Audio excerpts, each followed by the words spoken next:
What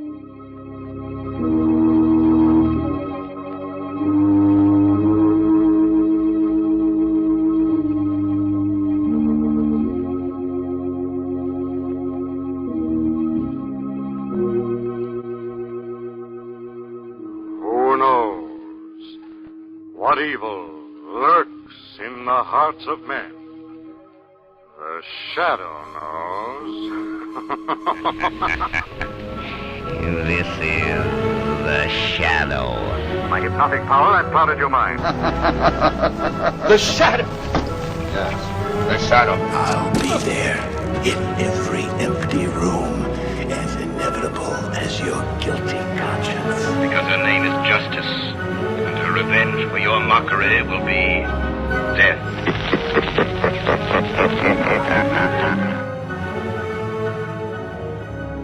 Agents of the Shadowcast report for the only podcast on the internet devoted exclusively to the immortal exploits of Pulp's Dark Avenger, The Shadow, where we are going to talk a fair amount about the Pulps. As many of you know, we just wrapped up our very first inaugural season of the Shadowcast. I want to thank all of you for making that possible. We've had, a lot more support. This is kind of a passion project for me, so any amount of support that I get for the podcast is pretty amazing to me, and the outpouring of positive feedback and viewership and so forth has been very humbling, and I want to thank you all and promise you as well that we will have an announcement about what the subject and theme of the second season will be. I've already picked it out, and I've already recorded some of those episodes, but in the meantime, before we start season 2, I would like to I'd like to touch base here because we kind of have to. There's been big news on the Shadow front. Now, recently, I did an episode where I reviewed the Denny O'Neil and Mike Kaluta comic book version for DC Comics of the Shadow, and in that episode, we talked about the possibility that there could be a Shadow television series. And as many of you know, my speculation was based on the fact that previously, throughout history, when Condé Nast was about to make another push for the Shadow and usually other pulp characters at the same time, like Doc Savage, there were a lot of other indications that kind of gave it away. One of the things would be, they would suddenly publish, greenlight a bunch of comics, or they would remove the publishing licenses from people who held them previously and give them to someone else.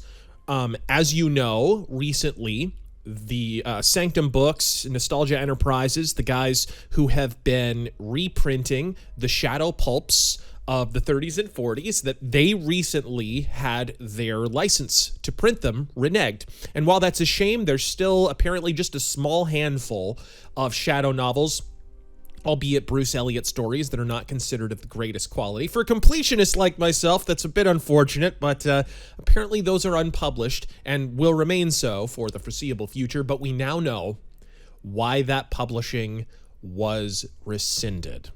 So I am going to let you know now some fantastic news. I imagine if you're a locked-in Shadow fan, you may have already heard it, but just 3 days ago, the news broke on Forbes. James Patterson, the famed crime and mystery writer, James Patterson is reviving 30s-era crime fighter The Shadow for new novels and possibly films. I'll now read through the article. Best-selling author James Patterson has signed on to bring back the classic pulp-era crime fighter, The Shadow, as part of a new series of original novels properties for Hatchett's Life Brown imprint, with potential for adaptations to the screen. The rights to The Shadow are controlled by Condé Nast through its Street and Smith subsidiary. The Shadow is a mysterious figure who combats crime through a network of agents. His unbending approach to justice, penchant for costumes, to dramatic escapes, colorful rose gallery, and high-tech arsenal made him the template for generations of masked vigilantes, most notably Batman, who debuted in 1939 when The Shadow was at the peak of his popularity on radio. The character's last high-profile appearance was in the 1994 feature film starring Alex Baldwin and John Lone. The Shadow was originally the host and narrator of a mystery-themed radio show in the early 1930s. Street and Smith hired writer Walter B. Gibson to develop the concept into an ongoing character for a pulp magazine, writing under the pseudonym Maxwell Grant. And this is an interesting aside. I am wondering if James Patterson may actually take the Maxwell Grant eponym or if they'll want to trade on his name. I imagine they would want to trade on the fact that James Patterson is a known commodity in the mystery field. For those of you who don't know, he's probably best known for some of the film adaptations of his work, Kiss the Girls, Along Came a Spider, the Alex Cross novels, in short. So I would imagine they would want to trade on that bankable name right there. But regardless, Gibson was one of the most productive writers of the era, pounding out over 1 million words a year to fill the Shadow magazine with 2 novel-length works per month for nearly 2 decades. This version of the Shadow was adapted back to radio in 1937, where it became one of the most popular and best-remembered radio dramas of the 30s. The title character was voiced initially by Orson Welles. Patterson himself, the author of nearly 150 novels since 1976, including a record-setting 67 New York Times #1 bestsellers, seems like a good fit for the action-oriented thrillers. Who can forget the Shadow's historic tagline, "Who knows what evil lurks in the hearts of men," said Patterson.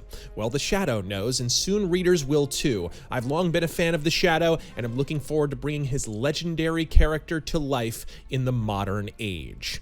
James Patterson is the all-time master of the American thriller genre, said Marcus Grindle, managing director of global branding and licensing for Condé Nast. The origins of that genre begin with the Shadow stories of New York's golden age. There's a natural creative match at work here, along with a significant through line. Now, if you're wondering what we can expect from this adaptation, here's where it gets a bit more telling. The goal of the reboot is to introduce a new generation to the character and his world, according to Bill Robinson of James Patterson Entertainment. As we launch the new series of Shadow books, we will also plot the course of the Shadow's return to the screen together with Condé Nast Entertainment, he said. The Shadow has always been intriguing as a concept, but the actual stories can seem stale and stilted due to the formulaic quality of the pulp genre and the Shadow's own chilly persona. Oh boy, it sure sounds like we're gonna get some piss and winery about his sad fate as a put-upon vigilante, because that worked so well in the 1994 film. Some of the original mythology is steeped in 1930s-era yellow peril racism, oh boy, which will need an update to pass muster in today's climate. I can't wait to not want to read that revisionism. Fans can hope that Patterson, who knows better than just about any living author how to get readers to open their hearts and wallets, will find satisfying creative solutions to these challenges. Though the 1994 Shadow film failed to make a critical or commercial impression, one place where the Shadow has thrived has been in the pages of comic books. Not so much lately. Condé Nast licensed the Shadow to publishers DC, Marvel, Dark Horse, and Dynamite since the 1970s, inspiring some excellent work from top artists like Michael Kaluta, Howard Chaykin, Bill Sienkiewicz, Gary Gianni, Alex Ross, and others. Reprints of the original pulp novels with covers painted by Jim Steranko were popular in the 1970s, and facsimile editions of the old pulps can usually be found at comic conventions and specialty bookstores. Today, with the entertainment industry bound at the hip to comic-style storytelling and audiences showing limitless appetite for the Shadow's costume crime-fighting descendants, now might be the perfect time to let a proven modern pulpsmith like Patterson breathe new life into the character. I don't know about Patterson being a pulpsmith, but okay. The weed of crime bears bitter fruit, as the Shadow was known to say. Perhaps the fruit of the Shadow license will prove sweet for Condé Nast, Hatchet, Patterson, and 21st century audiences. Not if some of those statements are any indication. I have a feeling some of that, however, in defense of Condé Nast, some of that seems like it's extrapolation and editorializing from Forbes themselves, rather than from Condé Nast or anybody involved with the creation of the character. Here's the thing, if the stories are set in the 1930s, then that would be the way. Let's just come right up front with you. We really need to deal with this issue at some point, because nothing irritates me more in talking about the Shadow, or frankly any other pulp icon or an older story from the 30s or 40s or even from the 1800s or whatever, than this revisionism, this idea that, there were so many dated concepts, and look how this character is being treated, and look how that character is being treated. It's so phenomenally ignorant. It's at least as ignorant as the most vehement racist you've ever encountered in your life, because what could be more ignorant than to be ignorant of the context in which that appears historically? What could be more ignorant?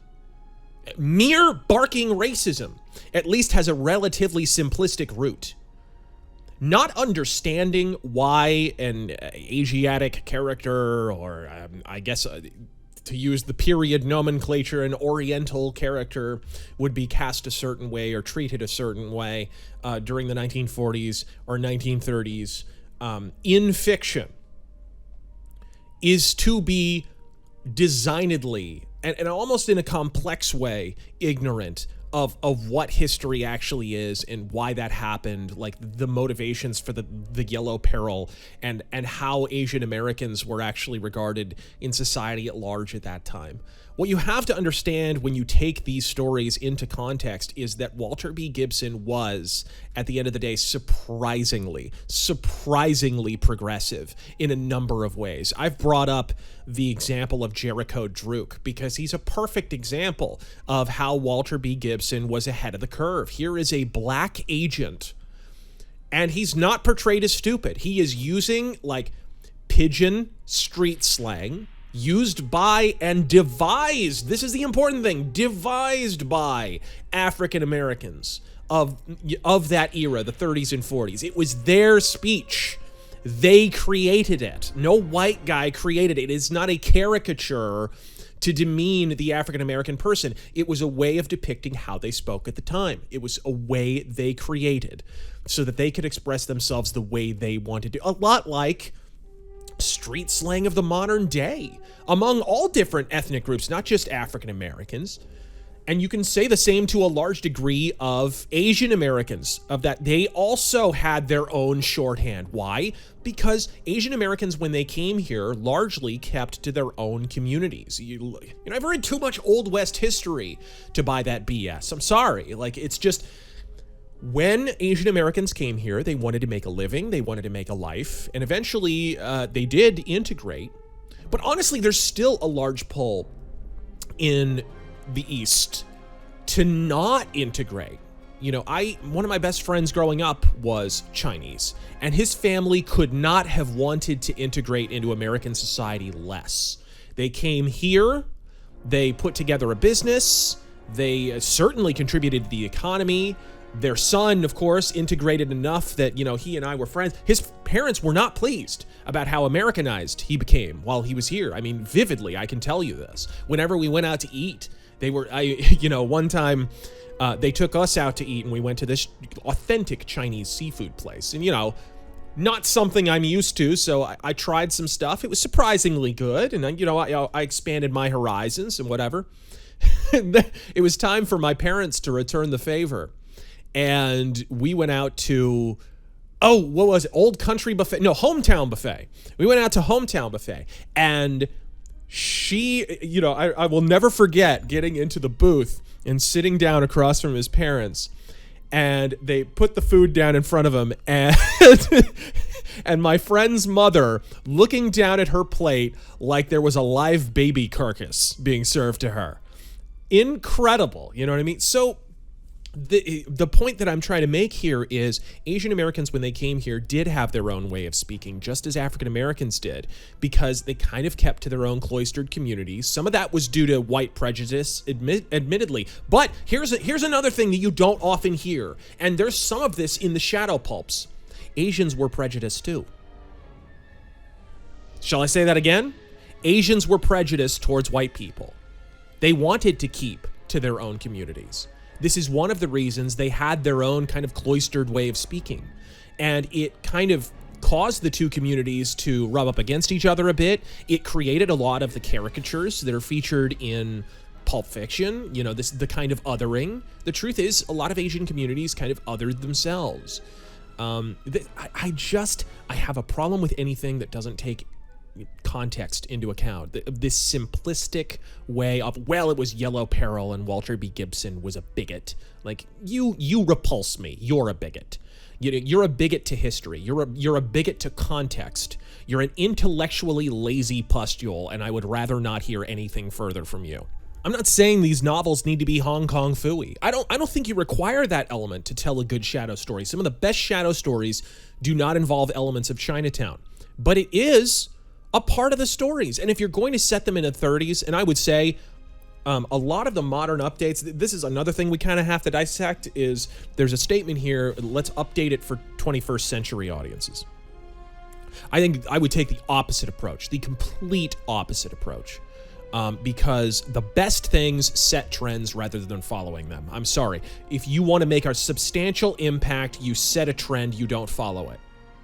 And if we're talking about a current trend, if you're going to try and update this, in other words, and it sounds like they are, in order to sort of capitalize on the goodwill that is afforded by all of these modern superhero comic book adaptations, well, here's a simple fact. We're kind of on borrowed time with this. I've talked about this before, talked about it a little bit in my Film Noir Archives series, where I analyze various film noir of the 30s and 40s. And the truth is, if we're analyzing film noir as a filmic movement, if we're analyzing westerns as a filmic movement, or sci-fi or fantasy, then generally these trends last about 10 years in a vibrant context, and then you get another 5 to 10 of sort of dwindling importance. And if you track the current wave of superhero films, we've already had our good 10 years of this, and it's now heading down the other side of the mountain, and there are already some indications. At the end of the day, I have a suspicion that Avengers Endgame will be a portentous title. You know, I really do think that we're kind of gonna head around the other way, and it's going to diminish in importance. You look at this new wave, this I guess it would be the third wave, if you consider Spider-Man and X-Men and stuff to be the first wave of sort of modern superhero films. Then this would, I suppose, be the third wave, where the Avengers stuff is sort of over. That would be the second wave, and now we're heading into our next wave of superhero films, and a lot of these that are being previewed don't look fantastic. A lot of people have hope for Black Widow. I'm sure it'll do reasonably well, but I think the days of these summer blockbuster superhero movies, I don't know that they're rapidly drawing to a close, but if you use film noir as a guide, I mean, you're probably going to slowly peter out until one day we're going to look up and there's no more superhero movies, really. They're still going to be made. Look, there's a silver lining in this. If you're a comic book fan like me, it's that finally the superhero genre has been established as a legitimate genre. That means that even when this trend dies out, and all things are cyclical, it will eventually die out, there will always be a niche for it. So, you know, even in the modern day, we still get Westerns, even though Westerns are ostensibly dead, in air quotes, right? But we still get great Westerns. I was just watching a European Western called The Dark Valley recently, set in Austria. Oh man, it's fantastic. There's been great reinventions of Westerns in the modern day, and we still get them, even though the genre is certainly nothing like it was in the 50s and 60s, in the John Wayne era, or during the spaghetti Western era with Sergio Corbucci and Sergio Leone and so forth. Speaking of which, rest in peace, Ennio Morricone. But, you know, if you look at these trends in terms of their cyclical nature, I think we are beginning our descent a little bit. Endgame, I think, was a good bookend, and I think for audiences was a good bookend, because you were starting and have been starting to hear some grumbling and mumbling from audiences that it's like, oh, well, that one wasn't different enough, or that one was just kind of standard. Shazam's a good example of this. Shazam came out, and Shazam did pretty much everything a modern superhero movie should do in order to draw in sort of a casual movie-going audience, and people kind of walked away from it going, you know, you're getting more and more of that, and that generally is an indicator that it's starting to run its course. So if you want to jump on this, I think you first off, you better get this together real quick. We now have basically an announced series of shadow pulp novels. Great. If that's all we get, I'll be happy, because at least we're keeping this property alive. How they're going to update it and whatever, we can debate that when they come out. We can analyze the quality or incumbent revisionism all we like, but really it's just good that the property is being kept alive somewhat. But if you're just adapting these, as these articles indicate, to eventually bring them to film, man, you better get that together quick. You better already have that project in the pipeline, because we're on borrowed time here. It's time to play beat the clock, because if it's not out within 3 to 4 years, who knows where the superhero genre will be at that point. You generally have sort of a 5-year decline period. I'll use the example of film noir again. A lot of people kind of agree that it started in 1940. Yeah, there's kind of proto-noir there. Some people place it a little bit later, 1945. I disagree. If you look at the Maltese Falcon, if you look at This Gun for Hire, that was 1942. I mean, there's some very early examples of film noir. So I tend to put it at 1940. And you have that vibrant classic period from 1940 to 1949. For about the first years, though, the first 5 years, rather, you're sort of trying to put it together. The genre is still coming together. So there's sort of some nascent elements that are clinging on between the years of 1940 and 1945. Then you have the classic era, and I would say that's from 1945 to about 1955. Then from 1955 to 1960, this is what I'm talking about, you have about a 5-year period of creative and commercial decline, where the genre has said pretty much everything it needs to say, and you're just starting to repeat yourself. And there's a few excellent exemplars that spring out of that, but for the most part, it's just sort of gradually petering out until really it's pretty much agreed upon 1959 or 1960 when Touch of Evil came out. Touch of Evil, the Orson Welles film with Charlton Heston, is considered sort of the period at the end of the film noir sentence, and everything after that is neo-noir. And really throughout the 60s, there's only very few examples of anything even resembling noir, and by the time the 1970s come on, now we're into the neo-noir thing. So if you're using that as a model, yeah, we've kind of hit the 10-year point here. We hit the 10-year point in about 2018, right? Because I would consider the beginning of the current wave to be Iron Man. You can debate that or whatever, but if the current wave started then we've hit the 10-year point and we're kind of heading down the mountain now. So I hope these projects are in the pipeline. If the past is any indication, it's possible that they already are. As I said in the previous episode, generally what'll happen is that all the licenses for the Shadow and Doc Savage will be rescinded, and then there'll be just a big wave of product. In the 70s, when they were going to relaunch with DC, and there was talk of a new movie product, and actually a new cartoon was apparently in the works there, and Alex Toth was working on stuff, and Jim Steranko was working on stuff. Well, what did we do? We reprinted the pulp novels in paperback form, and then DC got the license to the character in comics, and it was like one thing after another. Some of those projects didn't come together, as they often do, but it was a wave of product. There were action figures and stuff that came out, and it was intended to be a big push. Same thing happened in the 90s, right? Dark Horse was given the license in the comics. They greenlit the movie, finally, and they released a wave of action figures, and they didn't reprint the pulps, but the paperbacks were still relatively available at that time, so they didn't need to. And most recently, of course, with Dynamite getting the license at the same time that they greenlit a movie that sadly got stuck in development hell, that wasn't released. I hope this is an indication that they've already got other projects lined up. There's some possibility due to the fact that Doc Savage has now been greenlit for, we're not sure what platform, but it's apparently going to be for a streaming platform. There's going to be a television show of Doc Savage. So if there's going to be a Doc Savage TV show, there is a strong possibility there will be a Shadow TV show or movie. Hopefully that's the case, because I hope they don't miss the boat on this. If you're going to make the Shadow into a multimedia phenomenon, the time is now. But you got to do it right. To sort of allude to my original point, I would argue audiences right now are tired of moral ambiguity.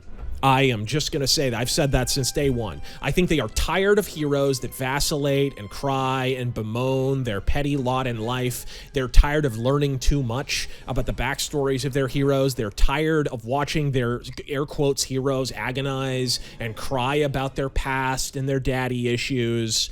They are ready for a morally binary avenger of evil, steeped in certitude from a moral standpoint. Just someone who understands what he's doing, who is at war with crime.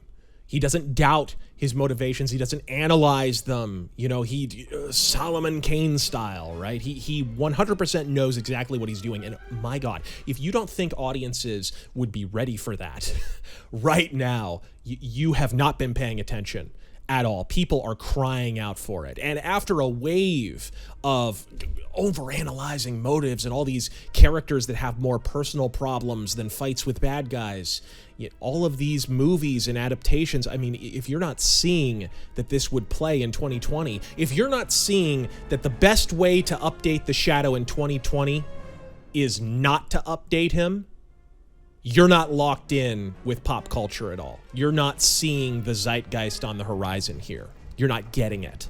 Now, some people are reading into the update for a modern 21st century audience line here in the article as possibly connoting that he will be updated to the modern day, that this will be a Shadow set in 2020. Now, there are a lot of people who bemoan that. I personally, I could see it working. I've thought in my mind about how to bring the Shadow to modern day, and honestly, all you do is change the setting. You don't change the character. That's all. You have the same characters in the same basic setting, just a different time period. That's all you have to do. I don't think it hurts him at all. I will say, though, I think setting it in the 1930s and the 1940s, and I guess if you're doing a World War I story with the Shadow, the 19-teens or early 20s, I do think it gives the character a swagger and a style that other characters don't have. I challenge the notion that the Shadow has to be updated to the modern day, and I use as an example the fact that DC Comics basically have not updated the Batman at all. Gotham City exists outside of time. Gotham City is perpetually stuck in the 1930s and 40s and 20s, and it's got that kind of Art Deco, World's Fair kind of look, but at the same time, it's sort of got a cyberpunk thing going on. So it exists outside of our reality and our time, and that really works for Batman. That was a very wise decision on DC Comics' part. It's also one that just sort of incidentally happened. It just organically happened over a period of time, right? It wasn't like somebody laid down an editorial edict at some point, okay, Gotham City is just gonna be its own kind of fantasy land. And this is why I would argue the Shadow's New York is almost not the real New York. He kind of has that. This is yet another element that Batman in a lot of ways kind of borrowed from the Shadow. His version of New York is it's based on reality, and Walter Gibson conveyed it with a very real sense of the actual New York of the 1930s. And the reason he did this was because he had been there. He described actual landmarks and places. And when Walter B. Gibson wrote something into a story, he took this subway to get to here. You can bet your ass that was 100% how you would do it in real life. Walter B. Gibson did his research. He had a meticulous mind for detail. But the way that he evokes New York is very much archetypal to Maxwell Grant. There is a Maxwell Grant's New York City. The Shadow, in short, has his own Gotham. The gangsters who are running around saying days and dems and does, some of that being sort of an extension of an editorial direction after they published the story Gangdom's Doom, which we'll cover in a bit. Gangdom's Doom, which was basically a thinly veiled The Shadow fights the Chicago mob and Al Capone story. And afterward, they got some threatening letters, apparently, from the mob saying, hey, how about you not do that? Because Walter B. Gibson had been a crime reporter in the past, so he had some firsthand knowledge of certain things. And after that, they decided, well, let's make these gangsters a little less realistic. And so you had Limpy, you had, Lefty. These became your gangsters, your archetypal 30s and 40s gangsters. In short, they were not unrealistic because Walter B. Gibson didn't know what he was talking about. As I said, he was a reporter previously. He knew exactly how criminals talked. He was deliberately not making them that way because they had gotten threatening letters when he tried getting a little more realistic with it. So the Shadow's New York is kind of his own Gotham. I don't think you necessarily should mess with that. I really don't. It's sort of a bubble unto itself, and I don't think he requires updating. That said, you could. You absolutely could, because the core of the story is that strong. I fundamentally disagree with the idea that the prose is stale and all that. Absolute nonsense. The part of the article that says, oh, the novels are just so stale. The novels are just so that you like.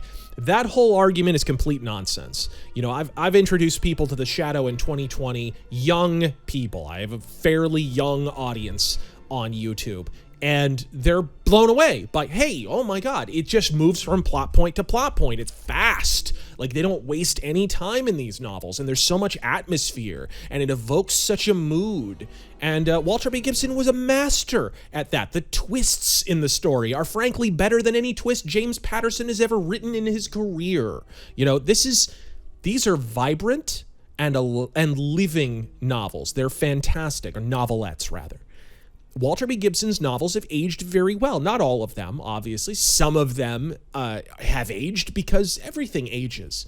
But for the most part, this is a character who has been treated very well by the protractions of time in terms of how his actual written fiction has aged. And I really have a problem. If that's the editorial edict, I have a real problem with that. Fortunately, I think it's just more sort of extrapolation on the behalf of whoever the Forbes writer is. Actually, I'm going to scroll up because this guy was hacky enough. I feel I need to. Rob Salkovitz, the senior contributor to Forbes for Hollywood and Entertainment, speaks rather loudly about the state of modern Hollywood entertainment if brain trust like this is offering fantastic opinions like those. I won't belabor the point here, but suffice to say, this is the story, folks.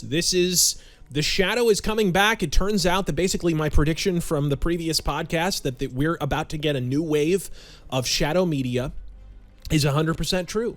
They wouldn't have pulled the publishing licenses for Sanctum Books otherwise. Turns out that was correct. There's some things that could go wrong here and some things that could go very right. James Patterson is an able writer. I think he knows how to write a good mystery. I don't know if he knows how to write a good Shadow-style mystery, though. But I guess we're about to see. I guess we're about to see. Hit me up in the comments, folks, with how you'd like to see these go down. This could go very wrong or very right. So until next time. The weed of crime bears bitter fruit. Crime does not pay. The Shadow knows.